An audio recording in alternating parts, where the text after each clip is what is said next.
بسم اللہ الرحمن الرحیم۔ السلام علیکم۔ وہ ایک عجیب سی رات تھی، مجھے سمجھ نہیں آ رہا تھا میں کیا کروں کیا نہ کروں۔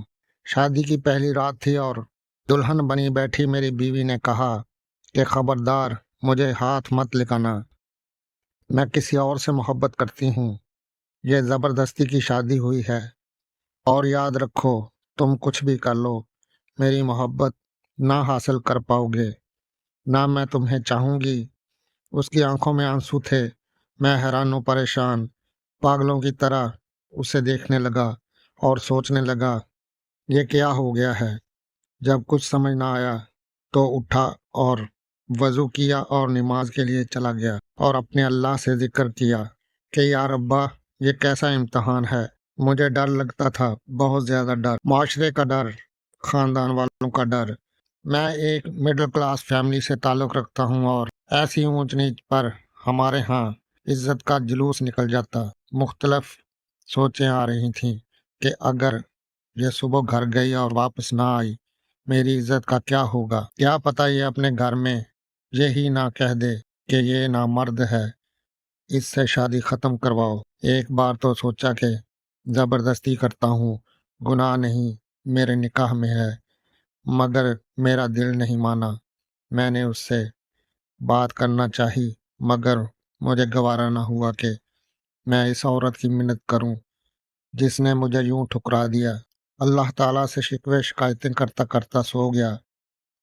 اگر اسے کسی اور سے محبت تھی تو نکاح کے لیے ہاں ہی نہ کرتی یا مجھے ہی بتا دیتی، میں اسے خود رشتہ ختم کر دیتا، بات شادی تک بڑھتی ہی نہ، میری زندگی برباد تو نہ ہوتی۔ میں متوسط طبقے سے تعلق رکھنے والا آدمی شادی پر ساری جمع پونجی لگا چکا تھا۔ خیر صبح وہ اپنے گھر چلی گئی، کوئی بات نہیں ہوئی، 3 دن تک کوئی ہلچل نہیں ہوئی۔ 3 دن بعد اس کی امی کی کال آئی کہ بیٹا تم آئے نہیں اپنی دلہن کو لینے، تو میں لینے چلا گیا۔ میں نے وہاں بھی کوئی بات نہیں کی، ہم واپس گھر آ گئے۔ میری بیوی میرے سامنے تو نہیں، البتہ باہر جا کر یا گھر کی چھت پر جا کر ہر رات کسی سے بات کرتی تھی۔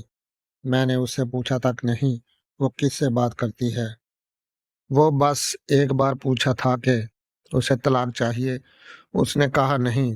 اس کا فون پر جو عشق تھا اس کا مجھے کوئی مطلب نہیں تھا۔ 5 ماہ ایسے ہی گزر گئے۔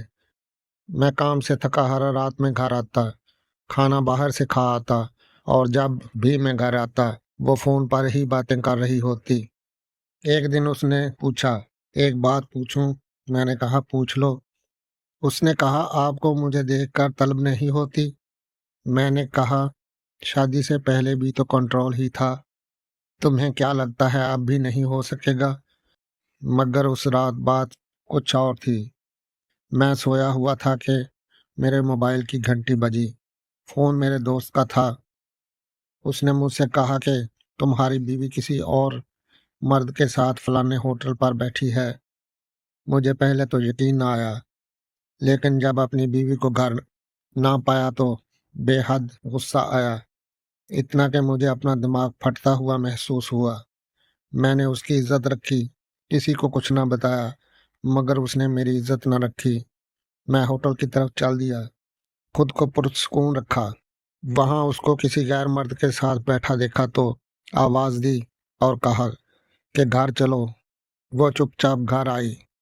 گھر لا کر اسے میں نے انتہائی زوردار تھپڑ مارا کہ میری انگلیاں اس کے منہ پر چھپ سی گئیں، اور اس کو بولا اپنے گھر دفع ہو جاؤ، آج سے میری طرف سے آزاد ہو، جب تمہیں طلاق چاہیے ہو تو بتا دینا، مگر میرے ساتھ میرے گھر میں تم ہرگز نہیں رہ سکتی۔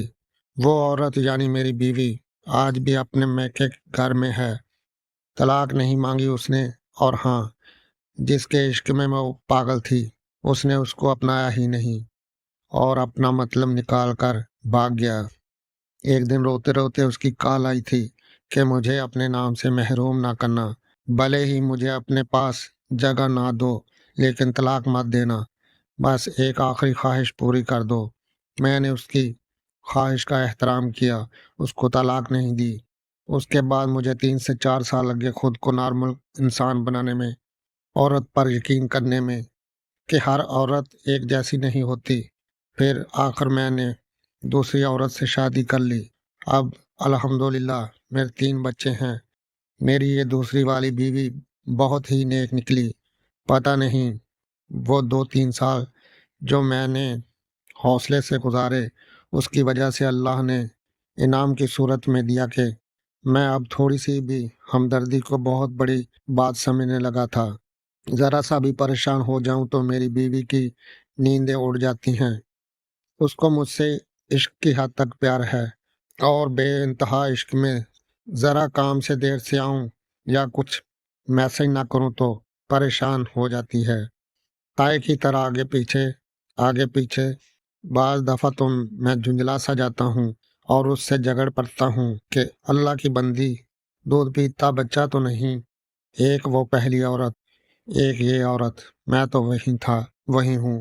میری پہلے والی بیوی سنا ہے کہ اب پاگل ہو چکی ہے، میرا نام لکھ لکھ کر چومتی رہتی ہے اور گلیوں میں پھرتی رہتی ہے، اسے اپنی ہوش ہی نہیں رہی۔